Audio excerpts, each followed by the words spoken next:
Hello, everybody. It's a pleasure to have Nguyen Ha give this evening's Bear Like a keynote, our ongoing lecture series featuring internationally prominent architects, designers, and thinkers at the forefront of design discourse and innovation. As you know, we bring speakers from different disciplinary perspectives, excuse me, and from different geographic, cultural, and political contexts to speak on how their work engages with contemporary issues and debates. Nguyen Ha is a Vietnamese architect and co-founder of ARB Architects based in Hanoi. She established the practice in 2009 after returning from Switzerland, where she completed her postgraduate studies at the ETH. She is known for her uncompromising approach to architecture and her focus on creating a sense of serenity in everyday spaces. She wishes to search and experiment with new materials and different ways of using materials, from upcycling to rearrangement in architecture, searching for new forms of expression in materials. It's really a great pleasure to have you here with us tonight. Sometimes when you find work and you see it published for the first time, and you see a set of images that are so stunning, you know that you need to have the lecturer here. So it's great to have you here with us tonight. Thank you.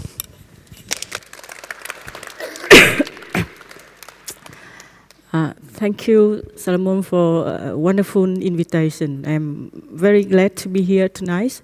And thank you, all of you, to come tonight for my talking about architecture. So the topic this time I want to bring is the memory of the cells and experimenting toward the scenerity.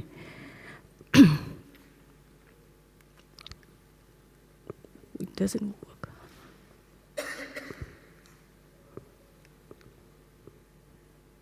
It doesn't work.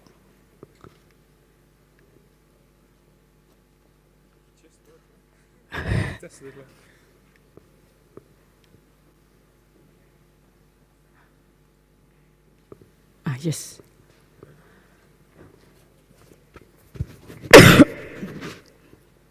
The weather is a little bit cold for me, so sorry for my coughing sometime in the lecture.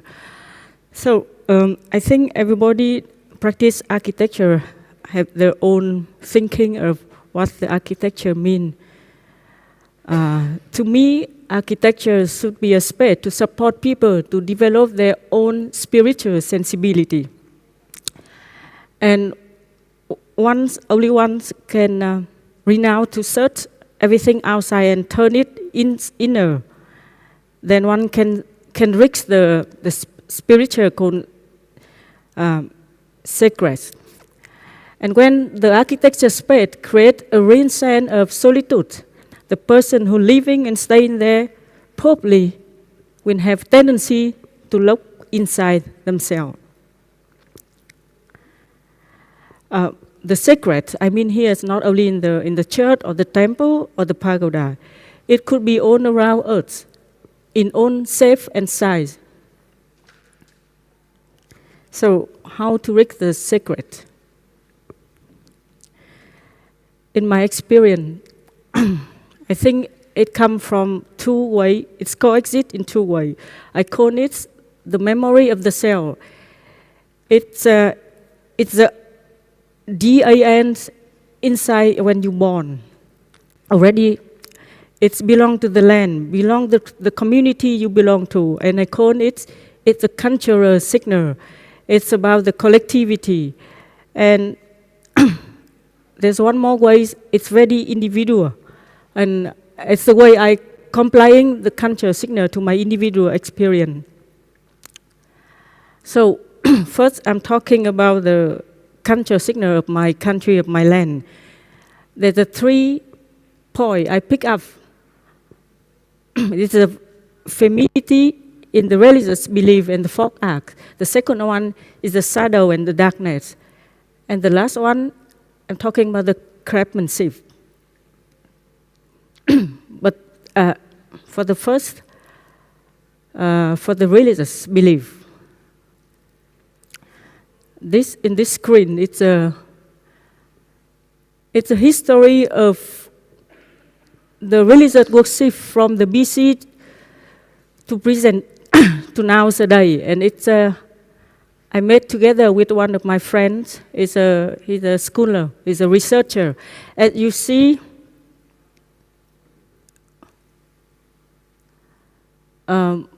this is a Vietnamese religion. And from up here, it's imported. It's Buddhism, Taoism, Confucianism, Christianity, capitalism, or communism. It's all imported from outside, and it have a characteristic of the masculinity. And parallel with that, the Vietnamese internal religions, we call the mother goddess, it's coexist. We receive all the other religions from outside, but we're not against or oppose it. We receive and live together with that. It's not mainstream of the religions, but it's go in a hidden way. And it's on the history, it's because it's coexist, and it's very on the Vietnamese either who follow the Buddhism or Christianity always practice the mother goddess religion. So it's very femininity, a characteristic of the region. So we call, I can say two words about that. It's resilience and the persistency.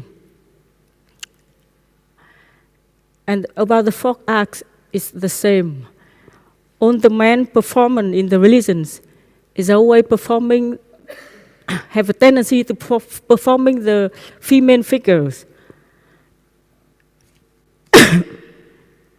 You will see in the screen. And this is the folk act, but imported. So the men in this performance imported have very strong character, very dominating, not quite different from our inner performing folk act. The second point, I'm talking about the shadow, about the darkness. This is the proportion of the traditional temple in Vietnam. As you see, the roof and the box, the proportion is 3:1. Because of that, so we don't have light inside the altar, because it have to go through the corridors until go the holy place. It's very dark. So for us, the mystery of religion is not the light. It is the shadow. It is the darkness. This is all the posts, the corridors before going to the holy place. And this is the altar. It's very, very mystery. It's quite dark.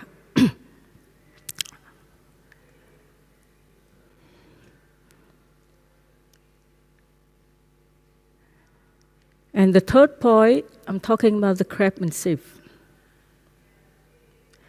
Our land is right cultivation civilization. So they cultivate one year, that's one per year, and they have a lot of free time. So that's why they gather together, and a lot of handicraft village was born from those free time. So we have, till now, we still have more than 2,000 crafts village in Vietnam. And you see, this is Hanoi, and the capital, and around it we have so many craft village.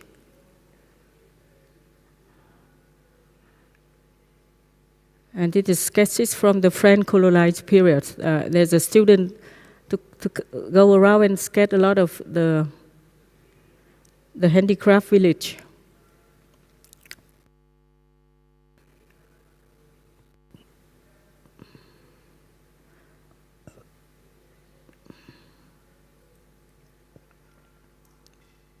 So now it comes to individual experiment, how to comply the culture signal. So this is the memory of the self. I'm talking about 3 points, and my individual experimenter, I'm talking about only the 2 points. I do the light cropping to understand the darkness, And I try with a lot of using the material to understand or to learn from the craftsmanship. First, for the light design.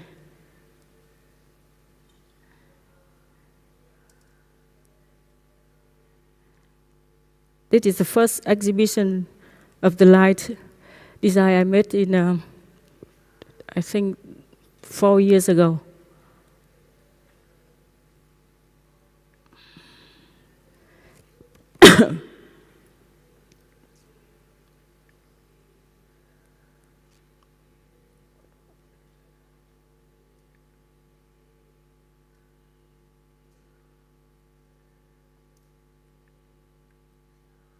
It's the second exhibition in the tea museum. There was an order me to make some artwork from the tea. So this is on the traditional paper dive on tea, in tea, and it's, I don't know, maybe 20 layer of water, paper dive on black tea, green tea.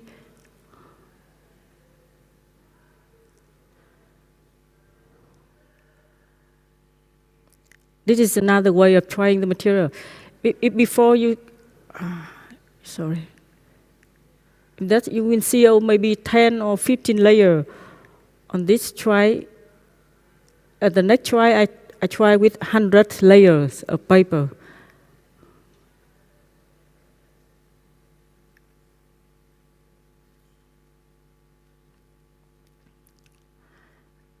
For the material experimentations, the first project I do was restoration of the Vietnamese traditional toys from the late 18th century, and it's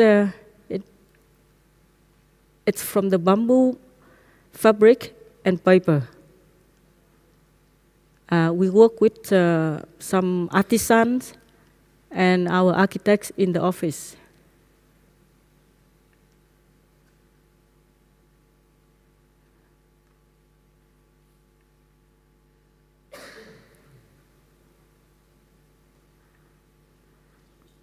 It's the second project that I try with the material. It's pottery and the lighting, and I think next year the project will finish.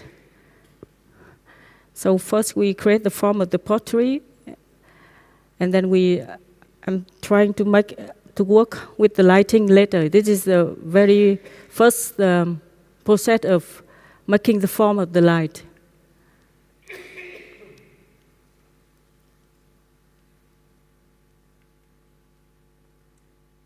This is also another project I tried with dye with the tea before. It was a paper, and now I try with the fabric. It's on from the black tea, English tea, and it's bring the wonderful color, and you can dye it with the fabric.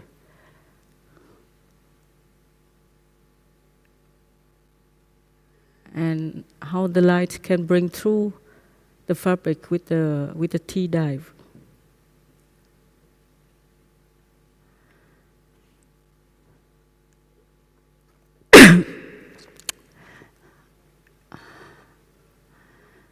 This chair that's finished, that's 1 week ago for this lecture. We do it with recycling paper and recycling glasses. The concept was because we have a typhoon a few months ago, and it's very painful for us when the people is cutting a lot of trees and using it as making the furniture as a whole piece of wood. In Vietnam, it's very popular. So as an architect, we think if we do with a material in one chair, how many layers of the paper we need? It's also how many circle of the trees to present how many years of the wood of the tree could bring. And we do it and we calculate. It was 605 layers of the paper. It means 303 years old tree if you do it with wood. So it comes from when we do a lot of urban planning project with the hilly and mountain. So those idea of the chair come from the material we use for the modern, for study modern.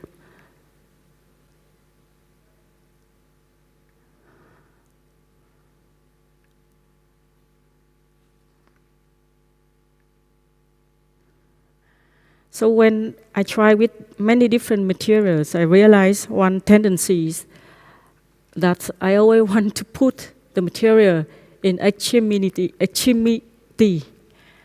Why? Because there's two ways that I often use in my design or my project is extremity of materiality or upcycling materials. Because I believe it brings the serenity to people who practice this. Because when you do you bring the materials as small as like a cell, you need a very patient to work on it, and it's repeatedly all the time. And when you repeat it long enough, you work from the consciousness, you will reach the point of unconsciousness. And when you reach this between the life, you reach the serenity.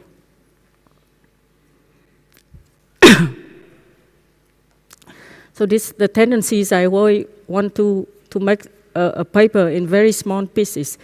You see in the big screen, but it's like 1 centimeter only. We always crack the paper in many small pieces to make to try with the lighting. It's all made from the traditional paper making in Vietnam.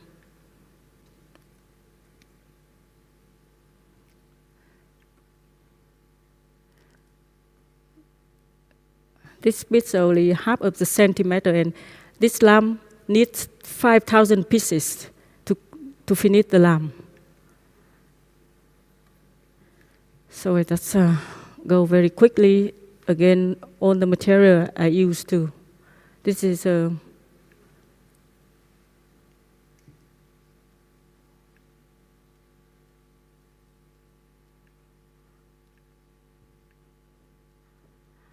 and now it comes the architecture project, how everything transformed to architecture with all these elements and practicings. This is the client of the project. He's a folk art, but he practicing the mother goddess religious.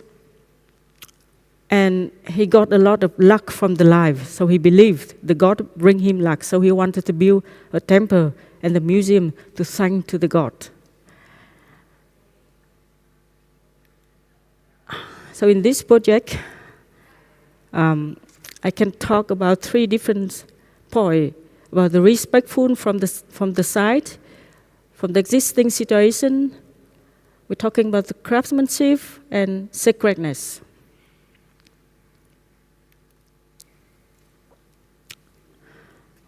When I come to the project, the client wanted we have the deal together that everything touching the ground will be kept, not removed from the site. There's the only thing what's not touching the ground we can remove. So you see this existing column of the gate. And because the own gate, he didn't want to change, but when I convinced him, he said, okay, as a dean, I have to keep the columns. I can remove and reuse the door, the gate. I said, so you see, we keep the column and we move the door with the same side of the door. I use the structure is the own door, and I just cover and move it inside to create a space to enter. This existing house where he lived before, we also have to keep it. And I just built a wall around, as you see here. This is how we have to keep. And on on the tree was kept, and there's only one tree was moved to other place during all the construction.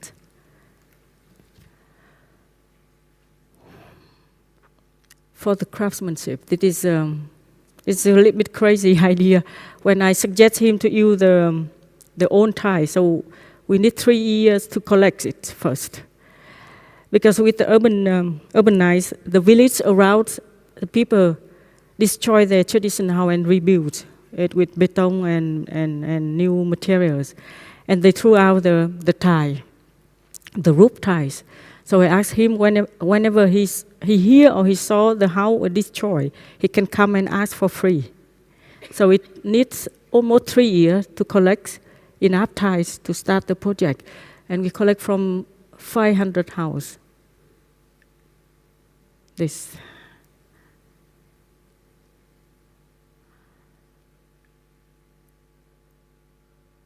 And we use the local builder because they don't know how to read the plan, so we have to draw it on the side for them to make the foundation. And when we have the ties, we start to study how to build it. So this is several ways I try, but in the end, we choose a simplest way.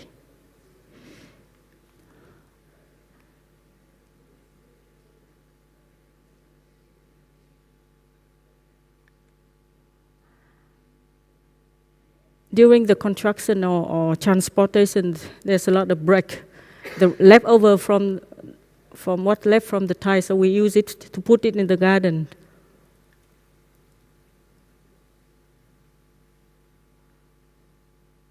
Yes, now I come to sacredness. I always talk to my friend that to design a building, normal building, maybe it's a little bit simple and easy to reach the point you want, but to design a temple, the most difficult was sacredness, how to reach it, because it needs time.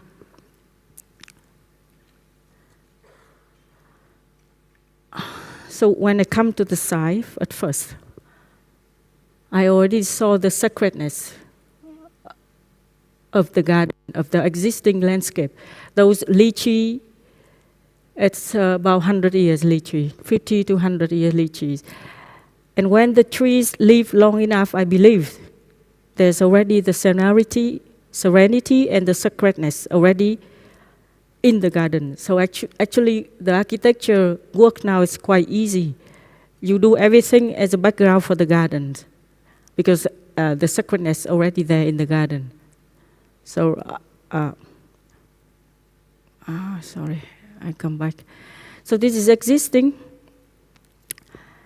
and I convinced the client to remove all the small bushes and some other trees not belong to the gardens. So we keep only the lychee in the front garden, and we move all the tree to backyard. So now it you can see the garden after remove all the small bushes. And this is in the different when it's raining, when it's sun, and when it's with the smoke and foggy. As you see the garden, the trees like very, very mysterious.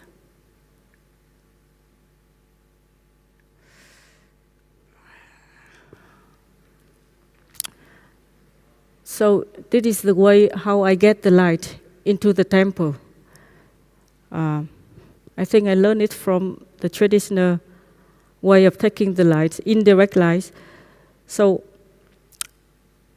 the building have almost no facade, but there's a 1, 2, 3, 4, 5, 6, 7, about the 7 inner gardens.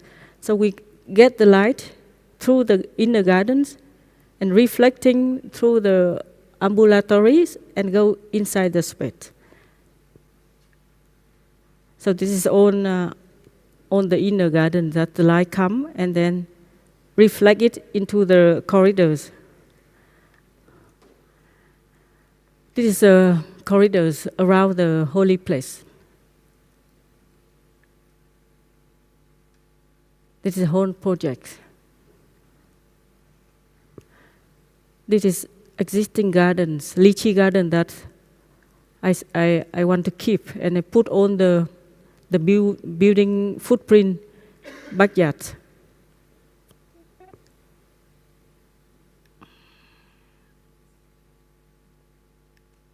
And now I'm showing the photo of the project, the atmospheres.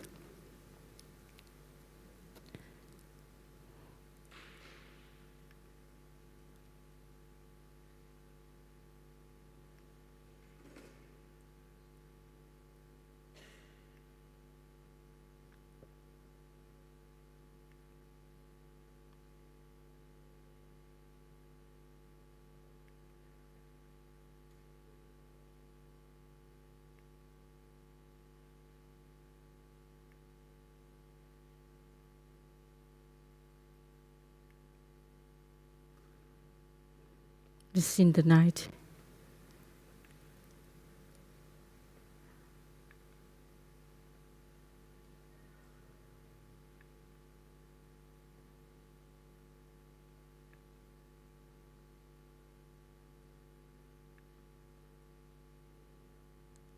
It was existing building we have to keep.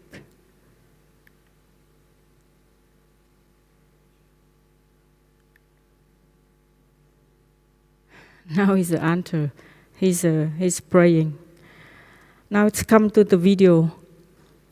I have a friend is a composer who collect on the sounds on site and compose for this video. So I hope you enjoy it.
It's end now.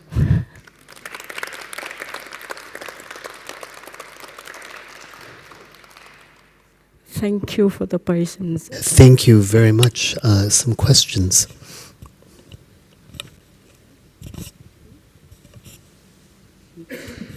Thank you for the lecture and thank you for sharing these beautiful textures and patterns from Vietnam. And I noticed that from the first part, for the furniture exhibition, it looks like you start directly from the material and then to the final product. And I noticed that for the architecture part,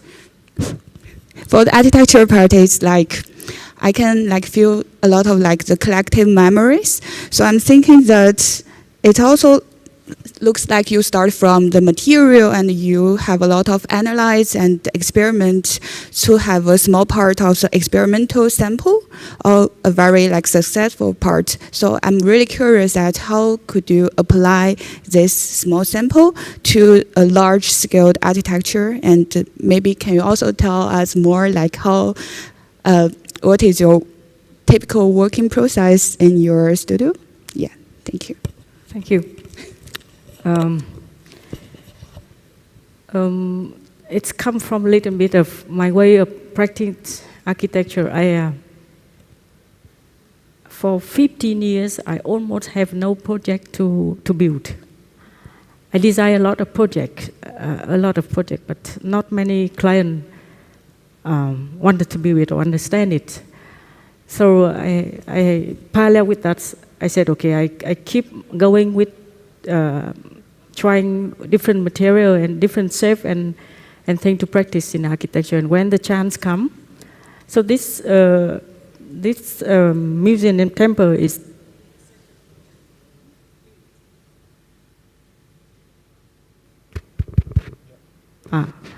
so I have only till now I have only 2 projects built. Then this is the second one. So when practicing the materials, as I told you, that I have a tendency to put it in extremity.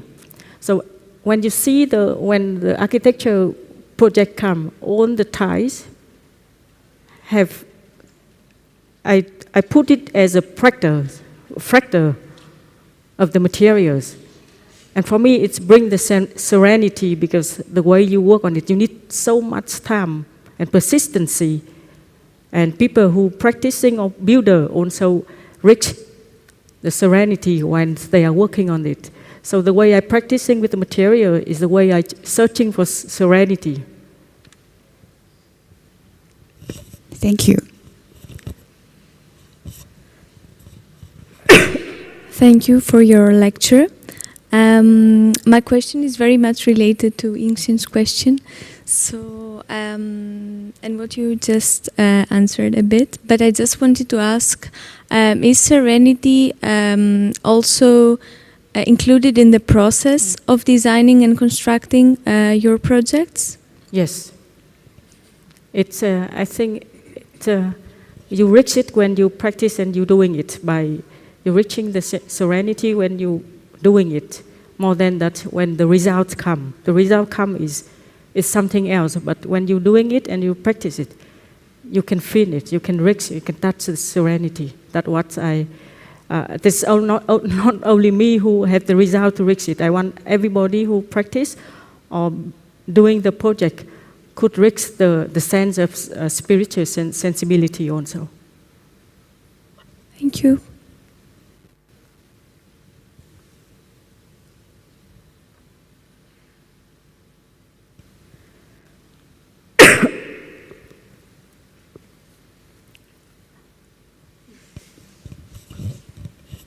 I think it's just hard for all of us because it was stunning and beautiful, and it's just hard to come up with the question. And probably mine also won't be really a question, but I'm just curious, what is your idea of time in architecture and how do you feel it? Because I think that it's also like closely related to serenity and what you were saying. Yes, very, very interesting questions.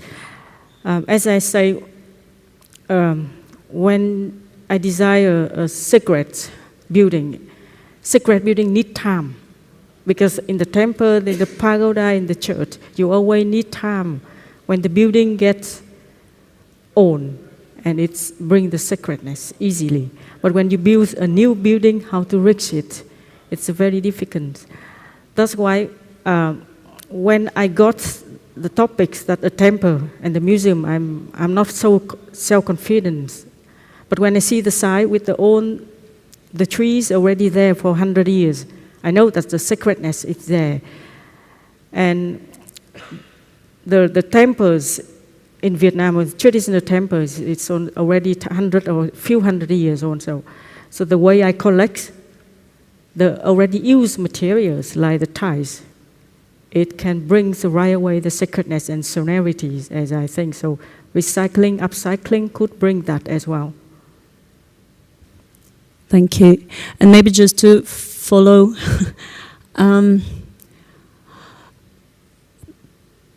for me, as a part of like that Western kind of idea of typology and archetype, normally when you're talking about something sacred, you have that idea and clear relationship, like to temple and what is the temple. Yeah. And at the same time, I was thinking that the way how you worked with it was not just about speculating on form and shape, but also about like bringing and envisioning a different kind of idea of what is archetypical in terms of cave, I don't know, like, and so it's also not really a question, but I want to know how it was for you to build a temple around a temple which doesn't really look like a temple and doesn't want to look like a temple.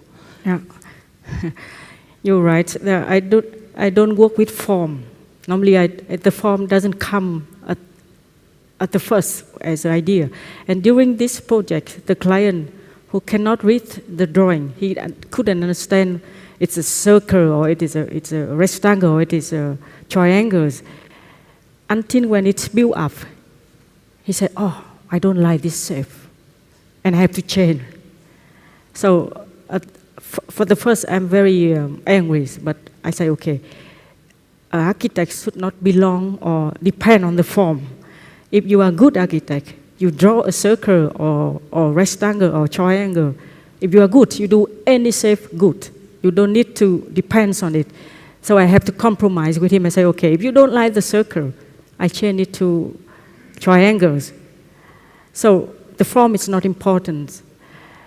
The temple, yes, it's not look like the temples.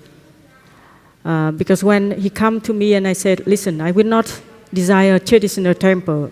I want to create a new temple. Is it okay for him? And he said, it's okay. He said, it have to look not like any temple in Vietnam, but it have to have atmosphere as a temple. I think so we understand from the very beginning that we are together. So, but he's always concerned with the materials. The first question he was asking me is that what kind of material I will use it. I would use it, and I say own Thai, and he catch this idea and he say, okay, let's go for that. So the form is not important in the design, and the temples, because as you see in the traditional temple, I see the proportion of 3 and 1s. So when you look at the temple, the roofs look like a world because it's so big proportion. So in my memory, it's always like a world, the roof as a world. So that's why I say, okay, let's. The world of the Thais reminds a little bit of the traditional temple. That's why he finished. He say, this is a temple. One more, I guess, just because I'm unstoppable, and you see I already hold it in my hand.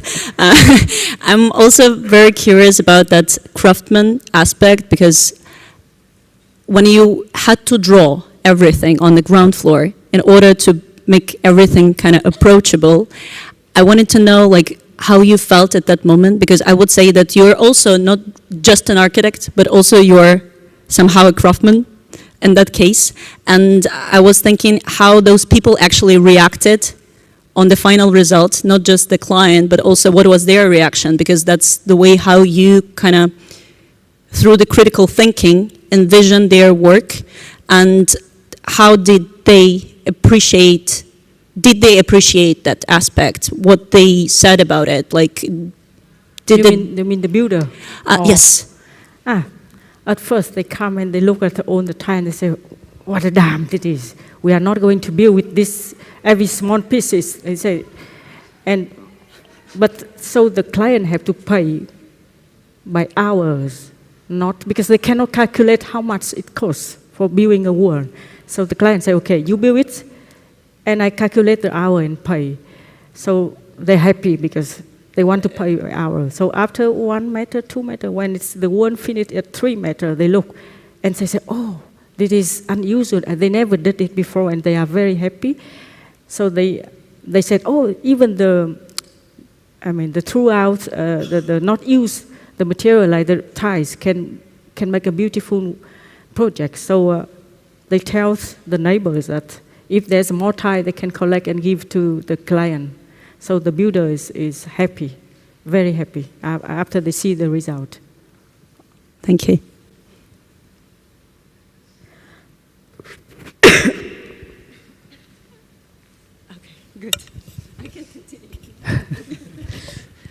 Okay, thank you very much for this wonderful talk. And my question is kind of related to the first question that Sarah asks about this form, and but it is about form and sacredness. Because in a lot of these, let's say, sacred architecture, when you have something that is not from the mundane world, not from the secular world, usually you have some kind of threshold that you transgress from the mundane into the sacred space. So I'm curious for you in this project, or maybe some of the other projects that you've envisioned, is there some kind of boundary when you transgress from an everyday world into a sacred space? Or because I'm very curious about, you talked about darkness inside of these sacred spaces, and I'm just wondering, is there a physical boundary for you, or is it achieved through something such as the play of the darkness and the lightness in your architecture? Thank you for the questions. It's many of my friends also ask me the questions, because I'm not only design a temple. I mean, this is very rare that there's a chance to have this project. So I have to design hotels, a house, a hospital, a coffee, a restaurant, even a toilet. And I think, as I say in the very beginning of the presentation, that the sacredness is not about a temple or the church or the pagoda. It's all around us in any shape and size. So for me, doing architecture, it means searching for the sacredness and serenity in any kind of space. So in every project, when I design, I'm searching for that. And luckily that sometimes I feel that. I feel it in the drawing. When I start to design, I know this reaches the serenity. But in some project, no, I cannot feel that. That's, to be honest. So, but at least I can feel it from beginning, that the design could bring it or not. But not every project could reach it. I have to admit that. Thank you. Hi, thank you for your lecture. I have maybe a weird question. I'm interested in the moment and you decided to remove the lowers. Remove the lower plants under the trees. Yeah. And I was wondering, for you, is that also an act of designing or architecture? And also because I think I can, when I imagine when you remove those lower plants, you sort of change the experience when people walk through the woods, and the sound when you step on the soil would also change, and it also changed how maybe the rain falls on the surface of the ground. And I was just curious if you can expand a little bit on your intention and intention behind that action.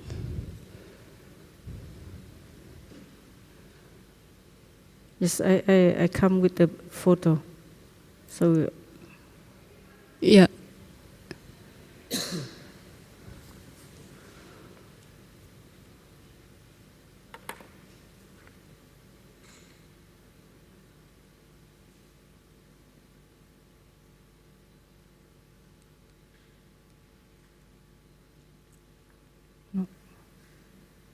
oh,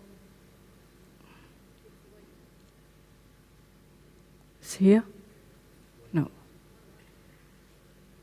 Here. Yes.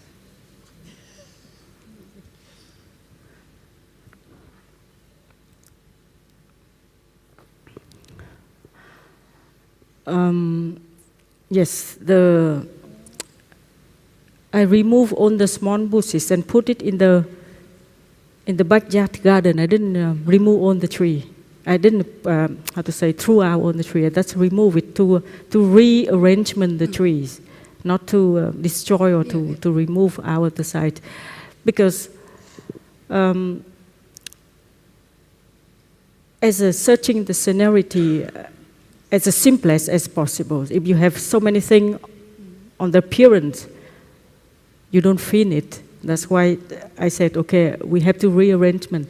And the ground didn't change because we keep on the ground and just put the rest of the tiles on the ground. So the rainfall and everything still go through. It doesn't change the environment at all. You see, it's on the red color because it comes from the rest of the tiles. We didn't put the beton or cement on the floor. We just put the tiles, the small pieces of the tiles. So it's for free range. It comes. It doesn't. We don't make any canalization for that because it go through the earth. And the second question, the second. No, if I understand right, it's the answer was correct for the questions? Yes, yes. Yeah, thank you. Thank you.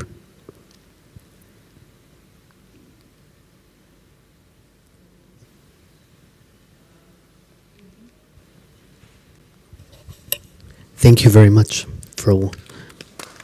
Thank you.